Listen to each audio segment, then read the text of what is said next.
It's April, and there seems to be a trending theme of using doppelgangers as a story device in recent movies and TV. We've seen doppelgangers used to explore topics like class disparity, cutting yourself off from feeling anything uncomfortable, and social acceptance and beauty standards.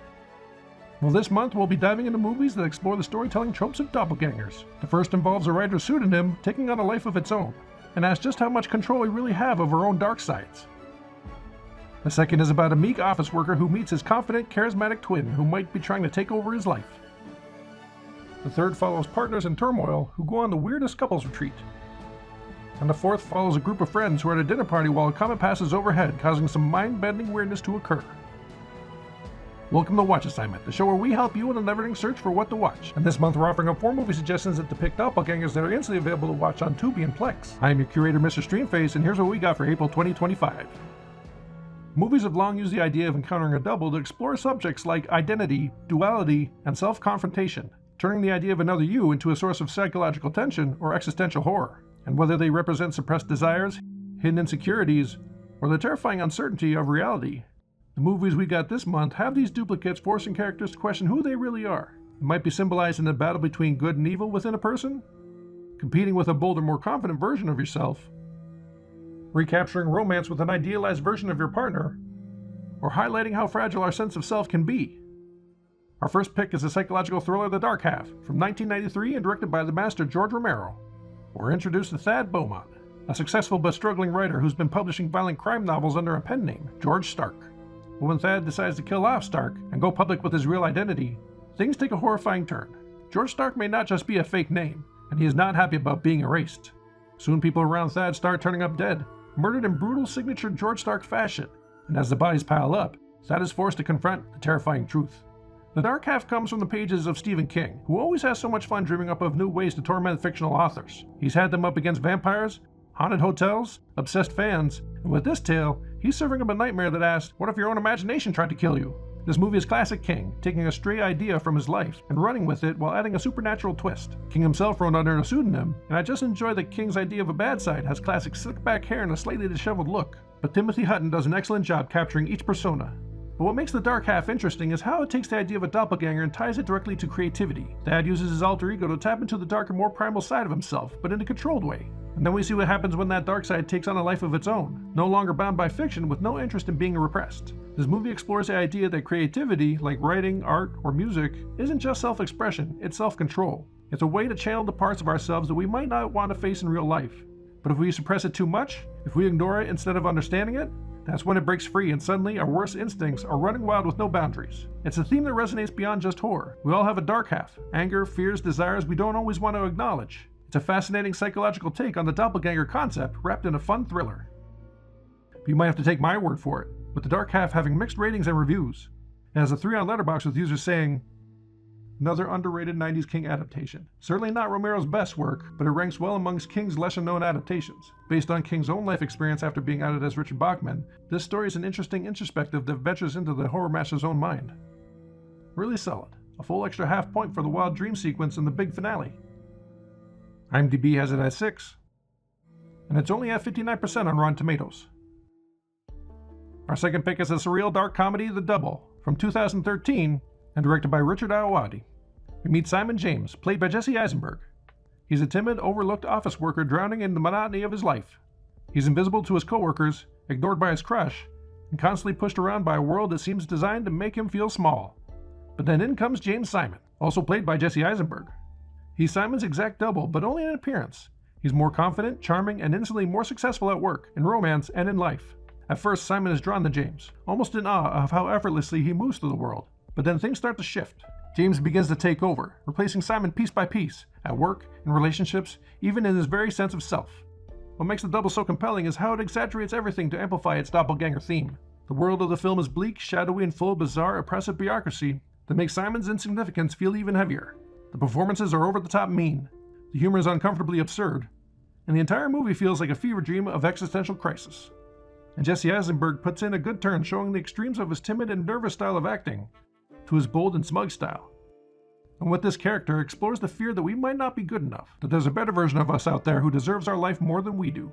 But the double flips that idea on its head. Normally when we think about self-improvement, we imagine becoming more confident, more successful, more in control. But what if the version of you that thrives in the world isn't actually good, just more ruthless? What if success in this cold, bureaucratic nightmare doesn't come from being kind or talented, but from being completely self-serving? That's where the contrast in the doppelgangers come through. Simon is shy, awkward, and full of self-doubt, but he's also genuine. He cares, he dreams, he feels deeply. Meanwhile, James is everything Simon isn't. Smooth, charming, and completely in control. But he's also a manipulative opportunist. He climbs the social and professional ladder not because he deserves success, but because he knows how to take advantage of people to get what he wants. The movie makes you question what we consider better. James fits perfectly into this bleak bureaucratic world, but that's because he's willing to play by its twisted rules that reward arrogance and punish humility. He's not actually a better person, he's just better at surviving in a world that only values power. It's a unique look at doppelgangers that digs deeper into identity and the fear that maybe being good isn't enough. But don't take my word for it, let's see how the double is rated and reviewed. It has a 3.6 on Letterboxd, with users saying, "I feel like Jesse Eisenberg did this movie because he was jealous that Armie Hammer got cloned in The Social Network, and he didn't. This whole movie feels like when you tell a joke and no one hears it, but then someone repeats it louder and everyone laughs." IMDb has it at 6.4, and it's 83% on Rotten Tomatoes. Our third pick is a bizarre take on a rom-com, The One I Love, from 2014 and directed by Charlie McDowell. Ethan, played by Mark Duplass, and Sophie, played by Elizabeth Moss, are a married couple on the rocks. Things aren't working, the spark is gone, and therapy isn't helping. So their counselor sends them to this dreamy, secluded vacation house to reconnect and hopefully rediscover what brought them together in the first place. But something strange happens when they explore the guest house. Each of them begins to encounter a version of their partner who's more affectionate, more understanding, more ideal. It's like a fantasy of who they wish their partner still was had suddenly become real. Sophie is fascinated and becomes enamored with this bizarre occurrence, while Ethan can't help but fight against it and question what's happening. But the more he fights, the more he pushes Sophie away and risks losing her to whatever might be in the guest house. The One I Love takes couples therapy and spins it into a weird indie romantic comedy mind trip. It's a clever relationship drama that's just the right amount of unsettling as it uses Doppelganger to explore love, expectations, and whether we can truly accept our partners as they are, or if we're always chasing an idealized version. And Ethan and Sophie get to meet their picture-perfect versions of each other. These doubles are affectionate, attentive, romantic, but is it real? It's a question that Ethan can't shake loose, as Sophie seems to fall for the fantasy that Ethan realizes he has to fight against to keep what's real. The One I Love has fun performances at the center of its concept as it paints a fascinating portrait of romantic idealism, and it shows how the pursuit of perfection can unravel the very thing it's trying to fix. But don't take my word for it, let's see how The One I Love is rated and reviewed. It also has a 3.6 on Letterboxd, with users saying, "Do these things actually happen to straight people? Cute and quirky, plus a little thriller thrown in with only 3 cast members. I did not see this twist coming. It was a good one." IMDb has it as 7, and it's also at 83% on Rotten Tomatoes. Our last pick is the indie sci-fi thriller Coherence, also from 2013 and directed by James Ward Burkett. A group of friends get together for a casual dinner party on the same night that a mysterious comet is passing overhead. Everything starts out normal with small talk and catching up, but then strange things begin to happen. Cell phones break and the power shuts down across the neighborhood, except one house still has power. And when they step outside to investigate, that's where their night and their idea of reality turns upside down. Now I don't want to reveal too much, just that this movie is a nice little mind-bending thriller that feels like a lost episode of The Twilight Zone. It starts you off in a perfectly normal situation, except it throws a passing comet into the mix, which is never a good sign in movies. Combine that with characters who crack easily under pressure, and you've got the recipe for some unpredictable chaos. But I will touch on how doppelgangers are used here. This movie asks how much we would trust ourselves when pushed into chaos. What would we be capable of? When things start getting weird, paranoia begins to take over with these characters, and every interaction becomes charged with doubt. They grapple with their worst fears about themselves, secrets they don't want told, and the possibility of losing their understanding of reality and themselves in the process. What gives Coherence its charm is its sci-fi done on a low budget in a simple, intimate way. The director shot this at one location over 5 days with a clever concept that builds some nice eerie tension as it reveals itself. And they managed to add in lots of clues as to what's going on that it might beg a rewatch just to see what you missed. But don't take my word for it, let's see how Coherence is rated and reviewed. It has a 3.7 on Letterboxd, with users saying, "I'm the bitch that showed up to the function with ketamine talking about numerology and feng shui." Note to self, do not make plans with anyone during celestial events.